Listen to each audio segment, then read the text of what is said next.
Mark, 3 mark और 5 mark के questions provide करा रहा हूं और ये सारी चीजें आप लोगों के सामने चैप्टर वाइज होंगी, तो इसीलिए बने रहिएगा हमारे साथ। बात करते हैं 1 मार्क में फर्स्ट क्वेश्चन की। Why was token free school establish? Token free school क्यों एस्टैब्लिश किए गए थे? आपके पास 4 ऑप्शंस भी आ सकते हैं, ये आपका सबसे इजी पार्ट रहेगा ताकि आपने याद किया है तो इजी आंसर कर सकें। लेकिन 1 मार्क की अगर हम बात करें तो आपका 1 वर्ड या फिर 1 आंसर में 1 सेंटेंस में आंसर होना चाहिए। तो यहां पर हमारे पास आंसर आता है, they wanted to provide western type of education. Question number 2, on which factor was the economy of Vietnam based on? Economy किस फैक्टर पर बेस्ड थी वियतनाम की? तो वो बेस्ड थी राइस एंड रबर प्लांटेशन पर। Question number 3, which of the following steps was taken by the French after bubonic plague in Hanoi? क्या क्या स्टेप फ्रेंच ने लिए थे प्लेग के बाद जो हैनोई में हुआ? उन्होंने यहाँ पर एक रेड हंट स्टार्ट किया था। यहाँ पर हर्ट की स्पेलिंग चेक कर लीजिएगा आप, ये हंट होगा HUNT। Question number 4, who among the following wanted to establish a democratic republic in Vietnam? Democratic republic किसने एस्टैब्लिश करने की कोशिश की थी वियतनाम में? तो वो थे फान चू ट्रीन। अब इनके नाम कुछ ऐसे होंगे जो आपकी टंग को ट्विस्ट कर देंगे, तो आपके लिए नाम बोलना जरूरी नहीं है, आपके लिए स्पेलिंग जरूरी है क्योंकि आपके स्पेलिंग पे मार्क्स कट सकते हैं। Question number 5, who was the founder of Vietnamese communist party? किसने वियतनाम कम्युनिस्ट पार्टी को एस्टैब्लिश किया? हु ची मीन। और ये हु ची मीन एक फेमस कैरेक्टर है आपके इस चैप्टर को लेकर। Question number 6, why did the US decided to intervene in the Vietnam war? US ने क्यों डिसाइड किया वियतनाम वॉर में आने के लिए? क्योंकि कम्युनिस्ट हैड गेन पावर, वहां पर कम्युनिस्ट की पावर ज्यादा होती जा रही थी, इसलिए यूएस ने इंटरवेन करना शुरू किया। Question number 7, a branch of the restoration society was established in Tokyo by whom? Restoration society Tokyo में किसने एस्टैब्लिश की थी? तो आपके पास 4 ऑप्शन है, बाय टीचर, इंडस्ट्रियलिस्ट, स्टूडेंट और नन ऑफ द अबव। तो यहाँ पर स्टूडेंट्स ने अपना बढ़ चढ़कर साथ दिया और वो आगे आए और उन्होंने यहाँ पर रिस्टोरेशन सोसाइटी एस्टैब्लिश की। Question number 7, what does NLF stand for? NLF किसके लिए स्टैंड करता है? नेशनल लिबरेशन फ्रंट, जो यहाँ पर मेन रोल प्ले करता है, NLF उस चीज के लिए स्टैंड करता है। Question number 9, which movement started in against the spread of Christianity by the French? अब क्या मूवमेंट स्टार्ट की गई थी जब फ्रेंच लोगों ने यहाँ पर क्रिश्चियनिटी को स्प्रेड करना शुरू कर दिया था वियतनाम में? तो यहाँ पर शुरू हुआ द स्कॉलर रिवोल्ट, क्योंकि फ्रेंच ने पहले स्कूल्स को अटैक करना शुरू किया था क्योंकि सारा एजुकेशन सिस्टम वो चेंज कर रहे थे। Which of the following Vietnamese women organized a large army to resist the Chinese? किस लेडी ने यहाँ पर लार्ज आर्मी को रोकने के लिए चाइनीज के साथ? Which of the following Vietnamese women organized a large army? हाँ, किस वुमेन ने, वियतनाम की जो लेडी थी उसने आर्मी ऑर्गेनाइज की? तो वो थी हमारे पास स्ट्रॉन्ग सिस्टर्स। अब ये दोनों बहनों का यहाँ पर बहुत इंपॉर्टेंट रोल है, इनके क्वेश्चंस भी आपके सामने आएंगे 3 मार्क और 5 मार्क में। क्वेश्चन नंबर 9 अभी हम डिस्कस कर चुके हैं, क्वेश्चन नंबर 10 भी हमारा हो चुका है। अब बात करते हैं क्वेश्चन नंबर 11 की। Name the areas which come under the control of French after Franco Chinese war? कौन कौन से एरियाज फ्रेंच के अंडर आ चुके थे फ्रैंको चाइनीज वॉर के? तो वो थे हमारे पास टोंकिन और अनाम। ये 2 एरियाज फ्रेंच ने अपने अंडर में ले लिए थे। Question number 12, when was Francis Garnier commissioned by French to establish control over Vietnam? French ने यहाँ पर फ्रांसिस गवर्नर ग्रेनियर को कब कमीशन में रखा? जब उन्होंने वियतनाम के ऊपर अपना कंट्रोल कर लिया, जब उन्होंने टोंकिन और अनाम को कैप्चर कर लिया था। Which is the most visible form of French control over Vietnam? तो वो थी हमारे पास मिलिट्री और इकोनॉमिक डोमिनेशन। यहाँ पर वो मिलिट्री और इकोनॉमिक डोमिनेशन करते जा रहे थे। Question number 14, name the war after which Tonkin and Annam come under the control of French? तो वो भी हमारा वही पार्ट आया। अब आप ये देखिए कि क्वेश्चंस की लैंग्वेज सीबीएसई बदल कर देता है, इसलिए मैंने आप लोगों के सामने पुट किया हर डिफरेंट लैंग्वेज जो सीबीएसई आपके सामने दे सकता है। आपका सिर्फ काम है लैंग्वेज को समझना और आंसर की रिक्वायरमेंट को भी समझते हुए आंसर रिप्रेजेंटेशन करना, और इसीलिए मैं आपको क्वेश्चन मार्क्स के अकॉर्डिंग वीडियोस प्रोवाइड कर रहा हूं ताकि आपका कोई भी पार्ट मिस ना हो। तो यहाँ पर मिलिट्री और इकोनॉमिक डोमिनेशन के बाद ये सारी चीजें शुरू हो चुकी थी।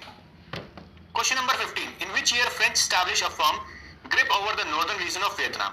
कब फ्रेंच ने एक फर्म एस्टैब्लिश करी जिसने नॉर्दर्न रीजन ऑफ वियतनाम को अपने अंडर ले लिया? तो ये था मिड 1880s की बात, जब फ्रेंच ने एस्टैब्लिश की एक firm. Question number 17, name the dynasty which was ruling in Vietnam when Francis attacked Vietnam? तो उस टाइम पर वियतनाम में डायनेस्टी जो रूल कर रही थी वो थी न्यूगियन। When was the French Indochina formed? French Indo China कब फॉर्म हुआ? ये था हमारे पास 1887 की बात। 19 क्वेश्चन की अगर हम बात करें, name the blind poet of the Vietnam who bemoaned what was happening in his country. आपको उस ब्लाइंड पोइट का नाम बताना है जिसने ये सारी चीजें बताई हैं। तो वो थे हमारे पास निगुइन डीन च्यू। अब इनकी टंग ट्विस्टिंग नामों के ऊपर मत जाइएगा, आपको काम है यहाँ पर इनकी स्पेलिंग्स याद करना, तो वो आप अच्छे से याद कर लीजिएगा। Question number 20, which river was explored by French exploratory forces in which Garnier partition? अब कौन सी रिवर को उन्होंने एक्सप्लोर किया था? तो वो थी मिकोंग रिवर। अब मिकोंग रिवर भी यहाँ पर एक इंपॉर्टेंट रोल प्ले करती है। वो किस तरीके से, जब हम 5 मार्क्स और 3 मार्क्स के डिस्कस करेंगे क्वेश्चन, तो वहां पर आपका एक क्वेश्चन आएगा, बट थोड़ा बहुत डिस्कस कर लेता हूँ। फ्रेंच ने यहाँ पर वियतनामीज अपनी ओवर पावर कर रहे थे, उन्होंने फ्रेंच को किस तरीके से कैप्चर करने की कोशिश की, तो या फिर ये कहा जाए कि उन्हें हराने के लिए क्या कोशिश की, उन्होंने मिकोंग रिवर के चारों तरफ अपनी प्लांटेशन की। किस चीज की? अब आर्मी ट्रूप्स की, ताकि वो फ्रांस को हरा सके। तो ये सारे क्वेश्चंस आप लोगों के सामने जरूर आएंगे, 3 मार्क्स और 5 मार्क्स के, जो आपके सामने 3 मार्क्स कल होगा, 5 मार्क्स परसों। Question number 21, who was the head of revolutionary society formed by फान बू चू। अब रिवोल्यूशनरी सोसाइटी का हेड कौन था जिसे फॉर्म किया था फैन बू चू ने, और ये ईयर बताना है आपको 1903 में। तो वो था prince Cuong De. Prince Cuong De यहाँ पर हेड थे रिवोल्यूशनरी सोसाइटी के। Question number 22, who wrote the book the history of the loss of Vietnam. The history of the loss of Vietnam की बुक किसने लिखी? तो उनके भी राइटर थे फान बुई चू। What were the Paul Bernard suggestion to reduce rural poverty and increase agriculture production of the Vietnam? Paul Bernard ने क्या सजेशन दिए जिससे कि पॉवर्टी कम हो सके और एग्रीकल्चर प्रोडक्शन ज्यादा हो सके Vietnam. Paul Bernard was an influential writer and a policy maker. वो एक इन्फ्लुएंशियल राइटर थे और पॉलिसी मेकर भी थे। He strongly believed that colonies should be developed। और वो मानते थे कि इन कॉलोनीज को बढ़ना चाहिए और डेवलप होना चाहिए। To reduce rural poverty and increase agriculture product of Vietnam, Bernard suggested that it was necessary to carry out land reform। वो land reform लाना चाहते थे, as the Japanese had done in 1890s, जिस तरीके से Japan के लोगों ने 1890s में किया था। However, this could not ensure sufficient employment। लेकिन यहाँ पर एक पॉइंट ये था कि ये चीजें भी sufficient employment जनरेट करने के लिए श्योरिटी नहीं थी, as the experiences of Japan showed। और ये सब चीजें हमारे सामने निकल कर आई जापान के एक्सपीरियंस को लेकर। Industrialisation would be essential to create more job. और वो कहते थे कि इंडस्ट्रियलाइजेशन अगर हमारे पास होगा तो हम ज्यादा से ज्यादा जॉब्स क्रिएट कर पाएंगे। Question number 2, what was the main objective of French behind the infrastructure development in Vietnam. French का मेन मोटिव क्या था वियतनाम में इंफ्रास्ट्रक्चर डेवलपमेंट करने का। Explain any 2 steps taken by French to achieve their objective. Objective French का यहाँ पर था to explore the natural resources of Vietnam. वो वहां के नेचुरल रिसोर्सेज को खत्म करना चाहते थे, एक्सप्लॉइट करना चाहते थे। और इसी तरीके से उनके दूसरी चीजें क्या सामने आई, स्टेप्स उन्होंने क्या लिए अपने ऑब्जेक्टिव को अचीव करने के लिए।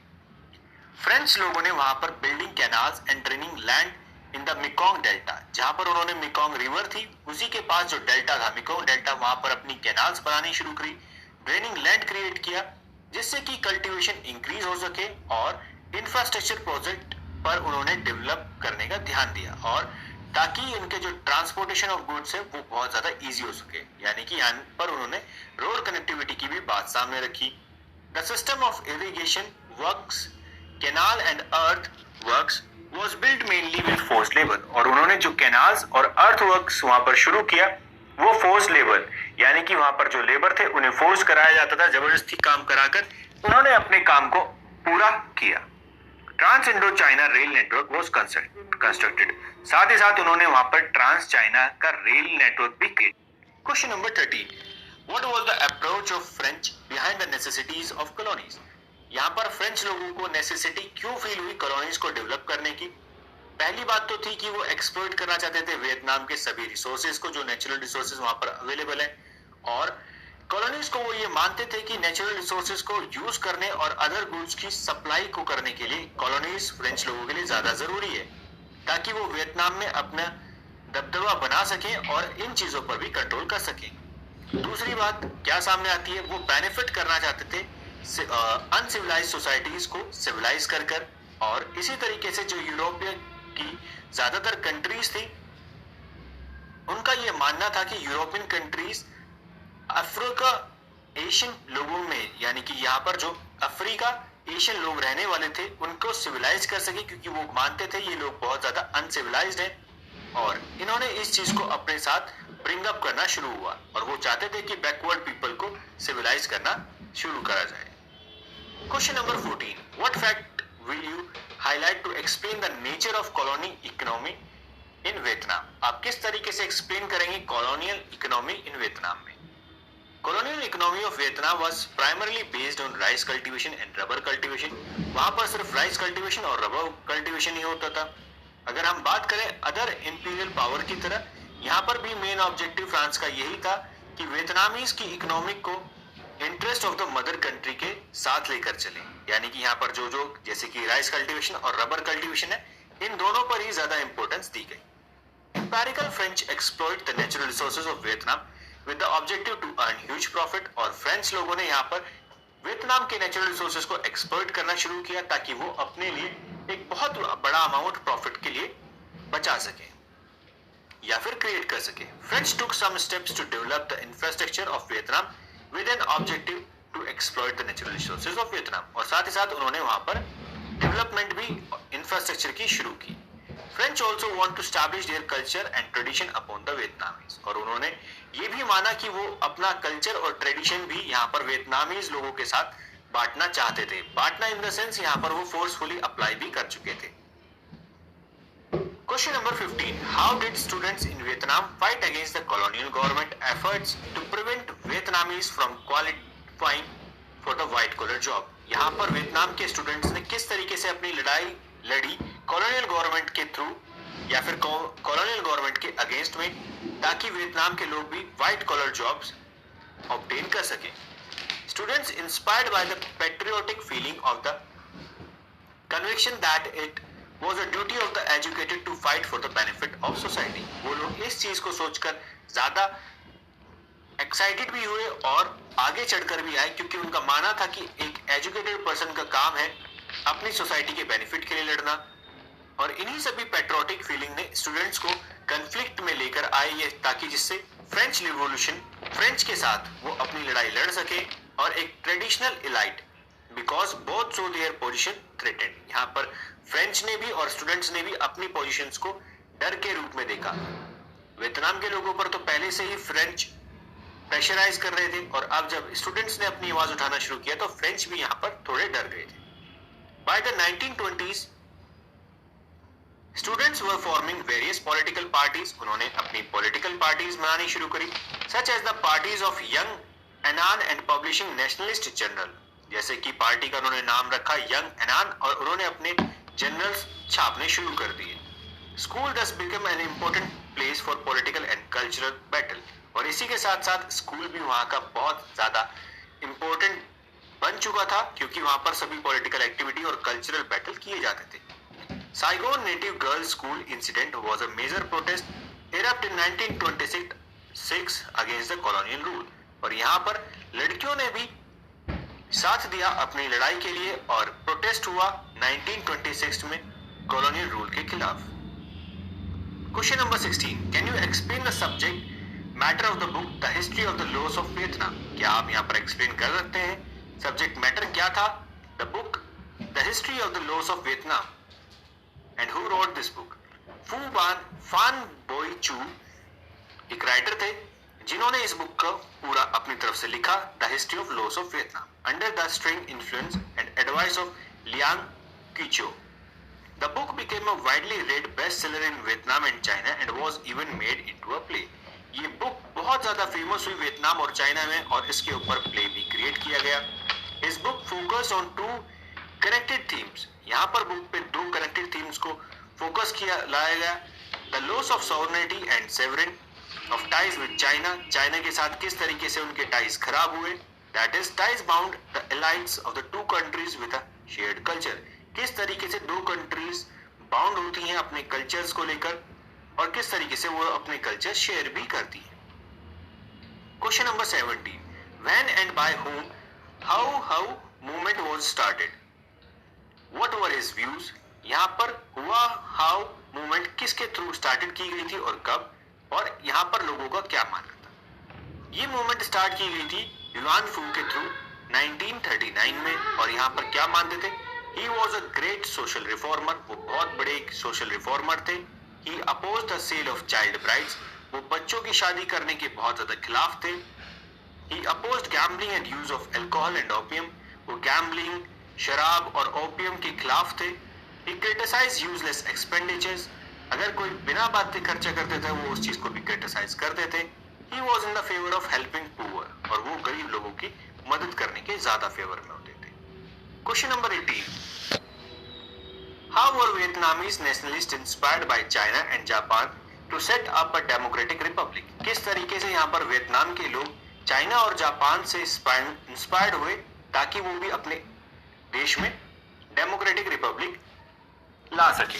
The early Vietnamese nationalists had a close relationship with Japan and China. यहाँ पर वियतनाम की बहुत अच्छी रिलेशन थी चाइना और जापान के साथ। Both these countries served to be a refugee camp for those who were escaping from the colonial government. और यहाँ पर चाइना और जापान एक रिफ्यूजी कैंप का काम करते थे जो लोग कॉलोनियल गवर्नमेंट के रूल से भागकर जाया करते थे। In the 20th century, Goist movement became popular. 20th century में गोइस्ट मूवमेंट बहुत ज्यादा पॉपुलर बनी, and it was the political movement that encouraged Vietnamese to go east to Japan to study. और यहाँ पर वियतनाम के लोग जापान जाने लगे पढ़ाई करने के लिए। Most of the nationalists also wanted to establish a strong military in Vietnam. और ज्यादातर नेशनलिस्ट चाहते थे कि वो अपनी एक स्ट्रॉन्ग मिलिट्री खड़ी करें वियतनाम के अंदर, और उनकी लाइंस कनेक्ट होनी चाहिए जापान के साथ। और which has defeated Russia in 1907, और